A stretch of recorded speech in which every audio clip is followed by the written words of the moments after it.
Assalamualaikum warahmatullahi wabarakatuh.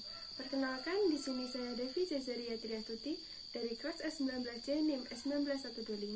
Di sini saya akan melakukan tugas tentang Education Sex. Selamat pagi, Mbak. Pagi.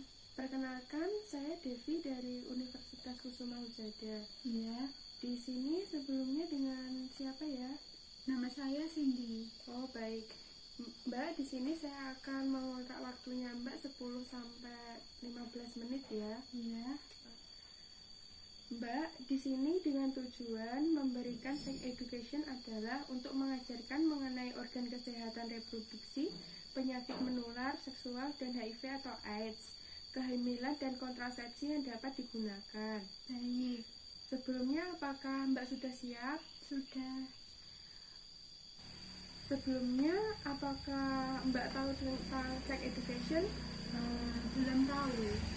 Baik, di sini saya akan menjelaskannya ya, Mbak. Di sini tujuannya untuk mengajarkan mengenai organ kesehatan reproduksi. Selanjutnya, di sini saya akan menjelaskan tentang gender ya, Mbak. Sebelumnya, apakah Mbak tahu tentang gender? Tidak. Oh ya, sebelumnya apakah Mbak tahu tentang gender? Tidak.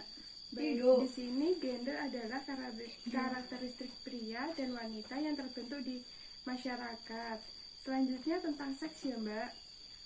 Seks perbedaan biologis antara pria dan wanita. Sebelumnya, kesehatan reproduksi adalah suatu keadaan fisik, mental, dan sosial yang utuh, bukan hanya bebas dari penyakit atau kecacatan. Selanjutnya tentang kesehatan reproduksi ya, Mbak. Iya. Kesehatan reproduksi adalah suatu keadaan fisik, mental, dan sosial yang utuh, bukan hanya bebas dari penyakit atau kecacatan dalam segala aspek yang berhubungan dengan sistem reproduksi, fungsi, serta prosesnya. Di sini juga ada faktor-faktornya, yaitu faktor sosial ekonomi, faktor budaya lingkungan, dan faktor fisiologis dan biologis. Baik. Selanjutnya di sini saya akan menjelaskan tentang IMS ya, Mbak. Sebelumnya apakah Mbak tahu tentang IMS? Saya belum tahu. Baik, di sini saya akan jelaskan IMS adalah gangguan atau penyakit yang ditularkan dari suatu organ ke organ lain melalui kontak hubungan seksual. Ada jenis-jenisnya juga, yaitu herpes, gonorrhea, dan sifilis. Selanjutnya HIV atau AIDS ya, Mbak. Yaitu berhubungan seks dengan penderita HIV atau AIDS.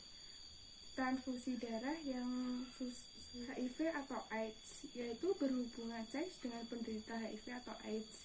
Transfusi darah yang sudah tercampur HIV AIDS dari penggunanya. Juga karena jarum suntik ya, Mbak, yang tidak steril atau jarum suntik yang bergantian. Pencegahannya yaitu tidak gonta-ganti pasangan, tidak mengkonsumsi narkoba, serta tidak menggunakan jarum suntik yang samaan dengan orang lain. Sebelumnya, apakah Mbak sudah mengerti? Ya, saya sudah sedikit mengerti. Baik, di sini ada juga hak-hak seksual dan hak-hak diri kita sendiri ya, Mbak. Yaitu diatur oleh perangkat hal yang berhubungan dengan seksualitas yang berasal dari hak untuk kemerdekaan, kesehatan, privasi, otonomi, integritas, dan harga diri semua orang. Dari sini apakah ada yang dipertanyakan, Mbak? Tidak. Baik, kalau begitu di sini Mbak juga sudah mulai mengerti tentang seks itu ya, Mbak. Iya. Berbahaya untuk diri kita sendiri, apalagi di lingkungan dengan banyak anak kecil. Baik, Mbak, di sini sudah ya.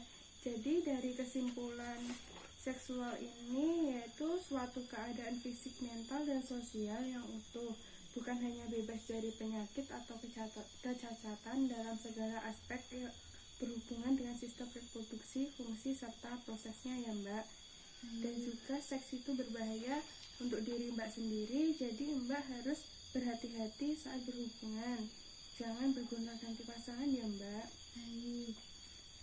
Dari sini sudah tidak ada yang dipertanyakan lagi? Sepertinya tidak.